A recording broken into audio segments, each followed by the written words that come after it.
Korupsi itu udah nggak malu lagi gitu loh, Ustaz. Udah sesuatu biasalah istilahnya. Bahkan ada yang sampai gini loh, taruh Al-Quran 30 di atas kepala saya gitu.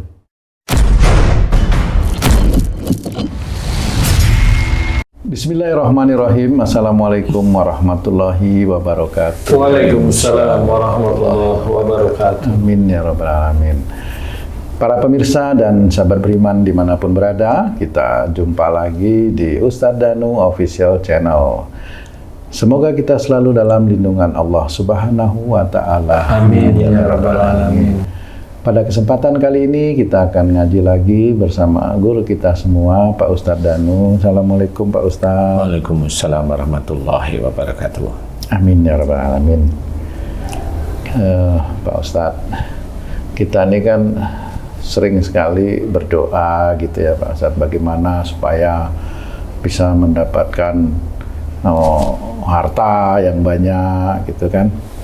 Terus kadang doanya juga pingin jadi pejabat. Bagaimana supaya jabatan yang sudah dijabat itu langgeng gitu. Kalau bisa naik. Kalau bisa nggak ada pensiun kan gitu Pak. Doanya itu gitu kan. Wah, tapi banyak juga sih berdoa seperti gitu sudah jadi pejabat korupsi kan gitu Pak Ustadz. Padahal rata-rata orang yang korupsi itu ya sholat juga gitu kan Pak Ustadz ya. Sholat juga dia itu. Katanya sholat itu mencegah perbuatan keji dan mungkar. Perbuatan keji dan mungkar kan gitu. Iya. Apa korupsi itu bukan perbuatan keji dan mungkar kali Pak Ustadz ya, dianggap sama para pejabat itu ya. Rata-rata orang pinter. Rata-rata orang pinter ya. Rata-rata yang makanannya cukup, pakaian cukup, tidurnya cukup. Iya, makanya itu. Udah gitu sekarang mau dikasih makan bergizi lagi. Apa supaya bisa korupsi ya bagaimana itu? Mungkin maksudnya supaya menangkal korupsi gitu. Jadi gimana Pak Ustadz supaya menjadi pemimpin atau pejabat yang bisa amanah, nggak salah di hadapan Allah seperti itu? Mohon pencerahan Pak Ustadz. Iya. Bismillahirrahmanirrahim. Assalamualaikum warahmatullahi wabarakatuh. Waalaikumsalam warahmatullahi wabarakatuh. Amin ya rabbal alamin. Memang banyak sekali saudara-saudara kita yang selalu berdoa itu untuk dunia. Karena memang banyak dari teman-teman dakwah kita itu mengajari untuk minta dunia. Oh betul ya, itu Pak Ustadz. Padahal yang diajarkan oleh Rasulullah itu akhirat. Bukan berarti hanya cuma sholat, baca Quran, puasa, enggak cuma itu. Iya. Akhirat itu sebenarnya pekerjaan dunia yang didasarkan lillahi ta'ala.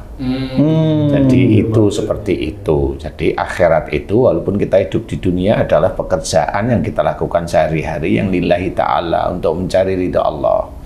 Contoh umpamanya kita punya istri, bagaimana kita itu punya istri bisa menjadi amalan akhirat. Kan gitu. Kalau kita itu ngobrol sama dengan istri atau dengan suami, ya obrollah kata-kata yang tidak menyinggung. Kenapa ditanyain kalau ada temen itu deket, kenapa kamu ngomong sama istrimu, tak liatin sudah 20 tahun ini aku amati, kok kamu itu nggak pernah nyinggung istrimu atau ngomong kasar? Nah, jawaban jelas. Karena Allah menyuruh senantiasa berkata-kata yang baik. Nah, di titik itu, jawaban itulah sebenarnya jawaban yang benar. Jadi sejak awal itu berkata yang lembut dengan pasangan, itu disuruh oleh Allah Ta'ala dan kita kerjakan untuk mencari ridha Allah. Kan seperti itu, kalau salah bukan dimarah, bukan dimaki, bukan kalau tidur itu dipunggungin, ya nggak usah. Tapi ya dinasehati yang baik. Nah, di titik itulah sebenarnya mengerjakan pekerjaan dunia, tapi memang untuk akhirat. Diberi oleh Allah Ta'ala kemudian rezeki, rezekinya juga yang baik untuk membina anak itu dibimbing. Bimbingan pertama anak-anak kita itu sebenarnya adalah diri kita dahulu. Dari kalau diri kita itu memang agamanya insya Allah pondasinya sudah kuat ya, di kita, istri atau suami kita, pondasi agamanya kuat, kemudian dijalankan setiap harinya karena Allah. Nanti Allah itu akan membimbing. Nah, Allah itu akan memberikan rezeki kepada kita itu dibimbing untuk mendapatkan pekerjaan-pekerjaan itu yang halal, yang thayyib. Itu sudah jelas. Nah, bagi orang-orang yang dia itu agamanya itu karbitan, maksudnya karbitan itu adalah dia tetap sholat tapi nggak ngerti apa yang dilakukan itu salah atau benar, itu nggak ngerti. Yang dilakukan benar ya nggak ngerti, yang dilakukan salah pura-pura nggak ngerti, kan gitu ya. Jadi sehingga dia itu hanya minta berdoa agar jabatannya dijaga dengan gayanya dia, dengan tahajud. Karena ada beberapa atau banyak pendakwah itu yang biar dijaga itu ya dengan tahajud, kan gitu ya. Betul. Nah, seperti itu karena memang kita itu belajar agama itu ya kalau bisa sejak kecil sehingga memahami bahwa hidup kita itu untuk Allah, bukan hidup kita itu untuk perut, untuk golongan kita, untuk teman-teman dekat kita, kan bukan. Kayak kemarin itu umpamanya cerita tentang orang-orang yang di BGN itu, itu orang-orang itu kan orang-orang pinter, orang-orang yang setiap hari makan daging, setiap hari itu makan lemak. Setiap hari makan roti yang ada abonnya, kan gitu. Kan gitu ya, roti yang berlapis-lapis yang enak-enak itu. Kan beda dengan kita makan cuma lontong satu kecil lontong sama tahu tiap hari, lontong sama tahu tiap hari, lontong sama Singkong rebus, singkong goreng, kemudian bubur ayam. Kita makannya seperti ini. Ya, setiap hari nggak ada masalah. Mereka yang makannya daging, makanya ada buah, ada anggur, ada apalah, ada pisang di tempat kerjanya itu, ya tetap aja kalau memang dia itu hatinya itu penuh dengan setan, pikirannya penuh dengan setan, ya korupsi aja dia. Iya. Karena agamanya memang nggak ngerti sama walaupun sekali. mereka itu sholat, tapi kok juga korupsi ya Pak Ustaz? Ya, sebenarnya kalimat dalam Quran, inna sholata tanha anil fahsya'i wal munkar. Iya. Sesungguhnya sholat itu mencegah dari perbuatan keji dan mungkar. Nanti kalau ketemu sama orang yang selalu sholatnya pengen baik, ya wah sholatnya nggak beres, kan gitu ya. Kita itu tidak akan pernah tahu sholat seseorang. Kalau seseorang sholat, ya sudahlah serahkan pada Allah Ta'ala. Yang jelas yang menjadikan dia itu korupsi itu otaknya sama hatinya. Jadi rata-rata orang Islam, rata-rata itu kalau sholat, dia itu puasa, sudah dianggap dia itu ngerjain akhirat. Padahal yang dia kerjain di dunia belum tentu dia mendasarkan akhirat yang berhubungan dengan surga, tapi dia memang akhirat yang berhubungan dengan neraka sebenarnya. Yang dia kerjakan seperti itu. Coba dia bikin titik tempat dapur umpamanya. Itu sampai lebih dari 6.000 titik, itu bagaimana ceritanya? Kan gitu ya. Kenapa? Karena memang ini sesuatu yang belum beres, sesuatu yang baru kemudian langsung semuanya dilepas, itu biasanya carut marut. Nah, inilah orang-orang yang pinter-pinter, yang suka makan daging, suka makan ayam terus setiap hari. Nah, ini tempat untuk enak-enak. Iya. Kan gitu ya. Dengan bayarnya itu nanti rupiahnya diganti dolar. Di sholat itu sendiri sebenarnya ya orangnya ya memang nggak bisa orang itu walaupun dia sholatnya khusyuk. Kalau sholatnya khusyuk, tapi kalau dia lingkungannya nggak beres ya bisa aja dia mengikuti lingkungan. Karena apa? Yang butuh itu bukan hatinya, yang butuh itu perutnya. Kalau butuh hatinya dia langsung ngomong, Pak, mohon maaf saya nggak bisa di sini. Saya mohon dipindah menjadi tukang kawin kupu-kupu kan gitu ya. Saya pengen ditempatkan pada tukang kawin ayam babonnya Jawa, ayam jagonya ayam hutan. Jadi berkisar. Nanti kalau laki-laki ya. Kalau jantan jadi berkisar. Kalau memang itu akan menjadikan menyeret dia itu karena itu, ya ngomong dengan jujur sehingga dia akan selamat ya. Kalau seorang itu bisa ngomong, Pak, tolong saya nggak mampu di sini, tempatkan saya di tukang kawin ayam babon Jawa dengan ayam jagonya yang hutan. Gitu ngomong seperti itu kan dia berarti memang benar-benar nggak mau dia melakukan kezaliman. Kayaknya itu sulit ya Pak Ustadz. Saya teringat dulu zaman saya masih kerja di proyek itu. Memang betul. Saya akui itu, mohon maaf ini Pak Ustadz ya, bukan menjelekkan diri saya ini.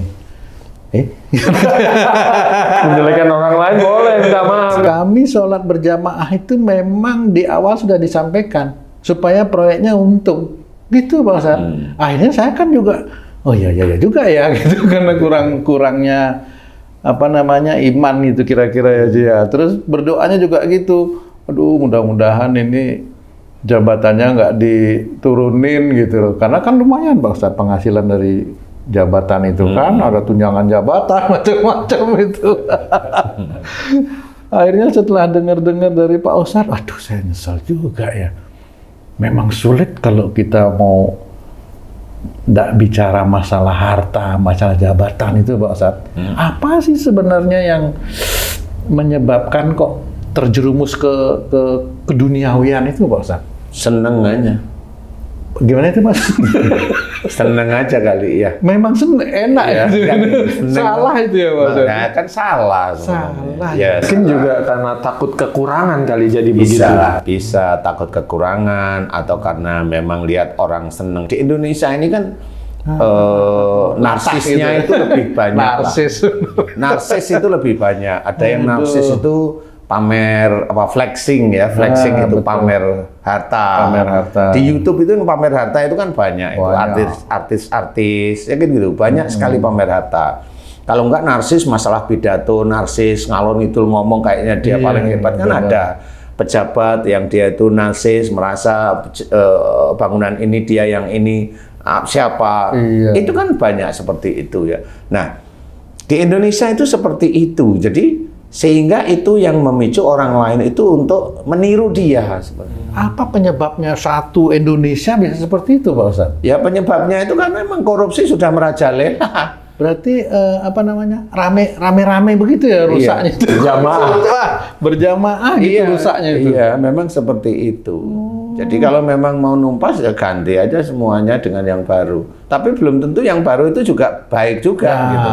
Kan betul ya. Tapi kalau saya malah berpikir bagi teman-teman yang agamanya cukup lumayan bagus, hatinya itu tegar, kemudian punya visi yang baik, misi yang baik, dengan balutan agama yang baik, ya mudah-mudahan bisa kita ini kan. Jadi memang itu susah, kalau sudah mengakar gitu susah. Tapi memang sulit lah, wong kemarin itu ada pejabat yang bahkan pergi haji gitu Pak Ustadz.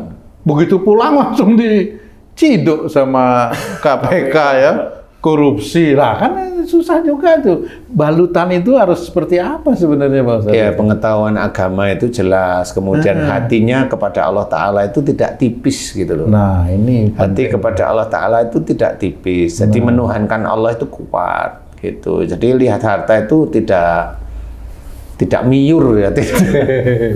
Lihat harta itu tidak miur. Ya memang saya kuat sih, Ustadz, kamu bilang gitu. Apalagi hanya cuma lihat uang 100.000 satu, itu kuat saya. Tapi kalau uang 100.000 satu dus ya nggak kuat teman ya.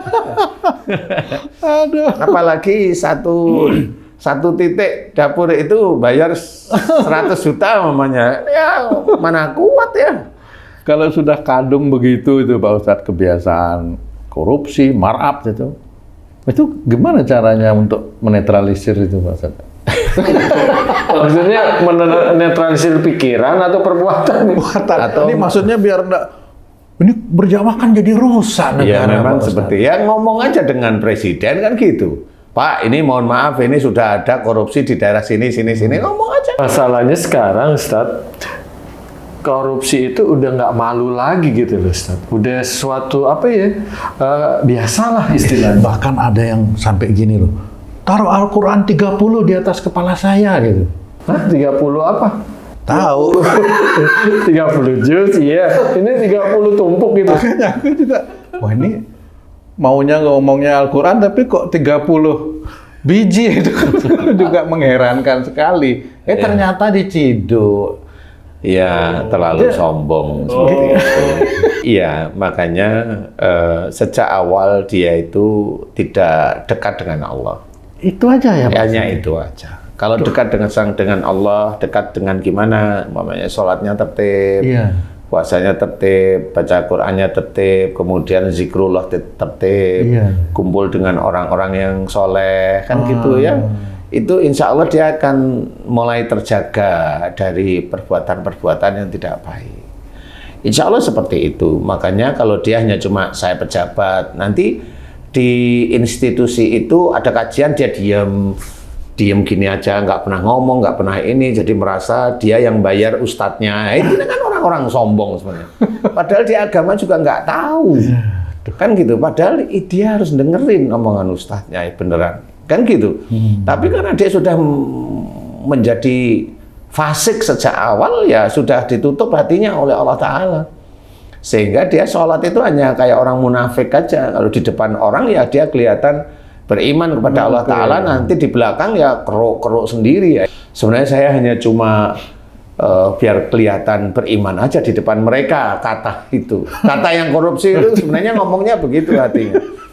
Makanya di sini harus belajar dekat kepada Allah Ta'ala itu harus benar-benar menuhankan Allah itu benar. Jadi kalau ada seseorang yang doanya itu masih dengan harta, sukses, dekat dia nanti dengan korupsi. Udah hafal saya. Kalau seorang itu pengennya sukses, dekat nanti dengan korupsi. Udah hafal. Orang yang pengen jabatannya terjaga, nanti dia akan dekat dengan korupsi, nyogok, dan sebagainya, itu pasti. Itu udah pasti. Ada sih yang nggak nyogok, ada.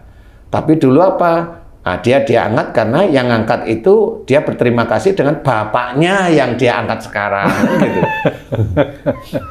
Ya memang ada yang seperti itu, kan gitu ya. Tapi begitulah.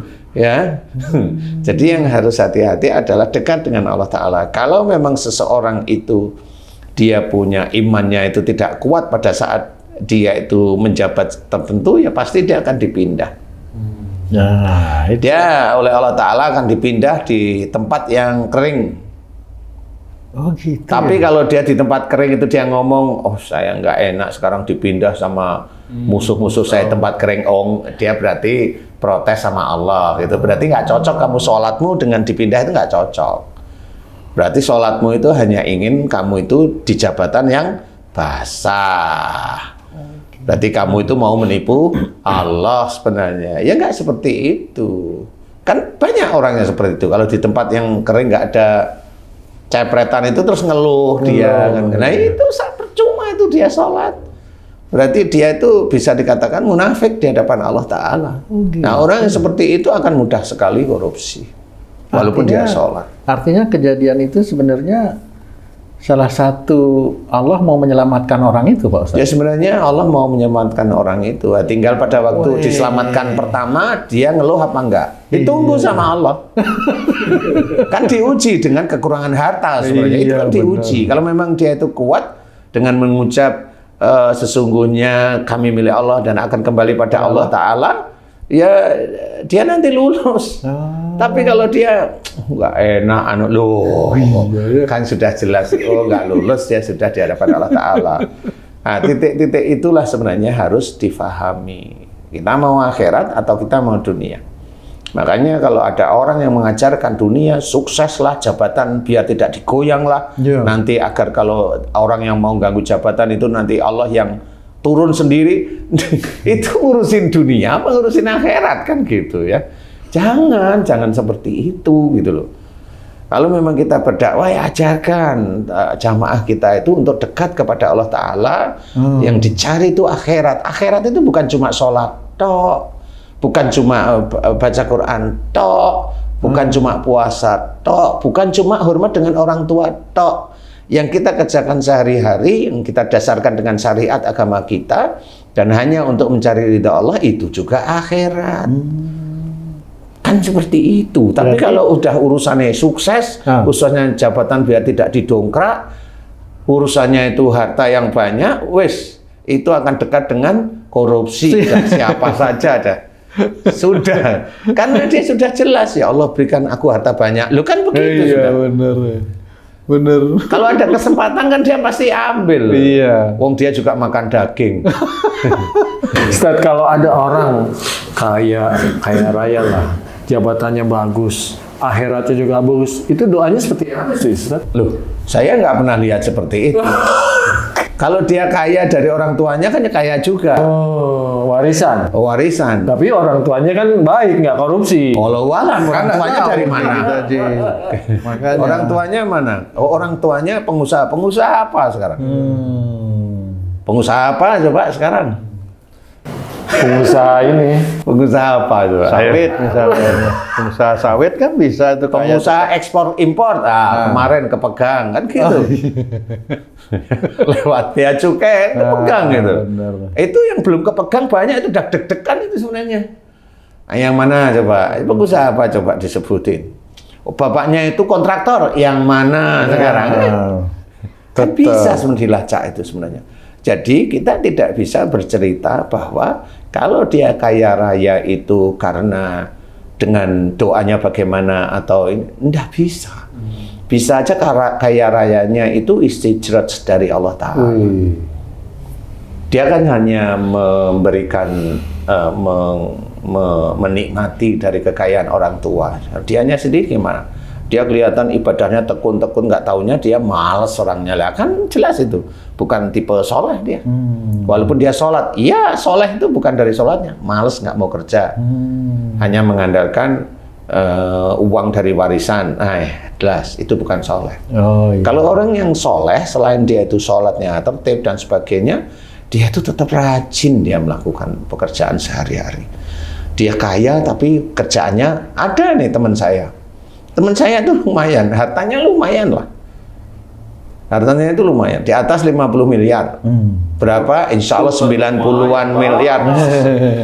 90-an miliar. Ya. Tapi saya kenal, dia itu hanya ngurusin masjidnya dia. Dia sebagai marbot. Saya tahu tapi saya nggak mau ngomong. Ngurusin, sebelum subuh itu dia sudah bangun, sudah tahajud, ini selesai, kemudian beresin masjid, kemudian ngepel dan lainnya, buka untuk persiapan sholat subuh. Dia setiap hari seperti itu. Salut saya sama teman saya anggap teman saya. Salut saya.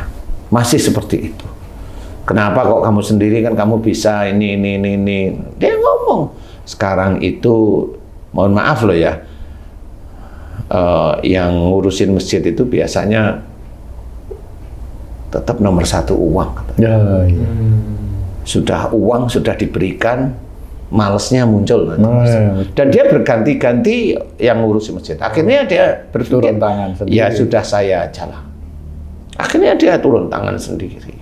Walaupun dia bisa gaji orang yang ngurusin masjid, tapi dia kok gini ya kan gitu. Nggak cocok dengan apa yang dia inginkan dulu. Minta gaji sekian dikasih, tapi baru berjalan beberapa bulan sudah ngadat seperti itu. Nah, walaupun dia itu seperti ngurusi sesuatu yang berhubungan dengan agama, tapi ya begitulah manusia. Tapi saya yang salat sama teman saya seperti itu. Ada sampai sekarang. Pak Ustadz, apakah para koruptor yang tertangkap itu Allah juga menyelamatkan dia gitu Pak Ustadz? Kalau menyelamatkan walau alam ya, tetapi pada saat dia tertangkap itu sebenarnya yaitu dari dosa yang dia lakukan aja. Dan itu menjadi petunjuk kalau dia paham gitu Pak Ustadz ya? Kalau dia paham. Oke. Dan petunjuk bagi yang lainnya, jangan korupsi. Jadi memang kita harus belajar, dan saya tekankan bagi siapapun orang yang sebagai koruptor, korupsi dari perjanjian yang dia khianati. Ingat salah satu cerita dalam riwayat Rasulullah, seorang yang meninggalnya syahid tapi dia berhutang. Orang yang meninggal syahid ini tidak bisa masuk surga, itu hanya hutang. Jadi ahli warisnya yang harus membayarkan. Ini yang berhutang. Korupsi, koruptor ini mengambil yang bukan haknya sebenarnya. Dia berhutang kepada siapa kalau koruptor itu Pak? Koruptor itu mengambil yang bukan haknya. Jadi kalau mengambil bukan haknya, ini bukan berhutang. Dia memang merampok asli.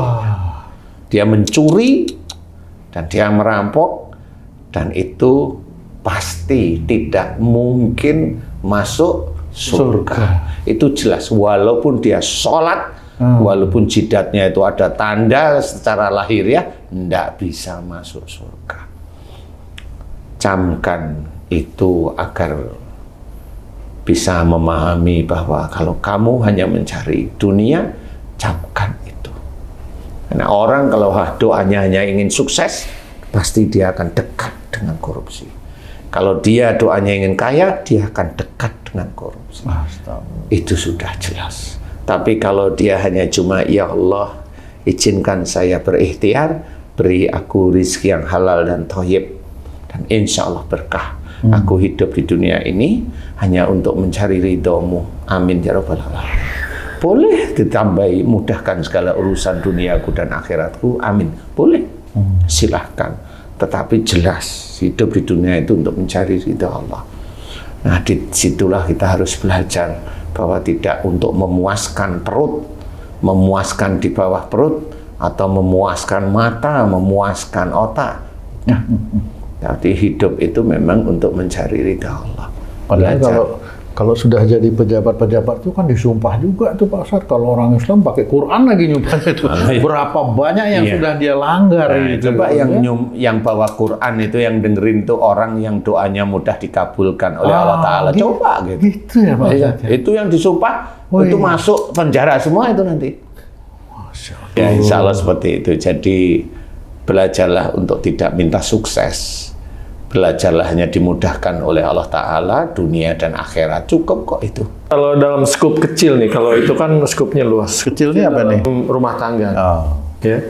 Korupsi itu misalkan nih, salah satu contohnya, anak minta sesuatu, uang, kemudian dikasih uang, tapi nggak sesuai dengan yang dia bilang. Harganya nih 1 juta nih, padahal harganya nggak 1 juta nih.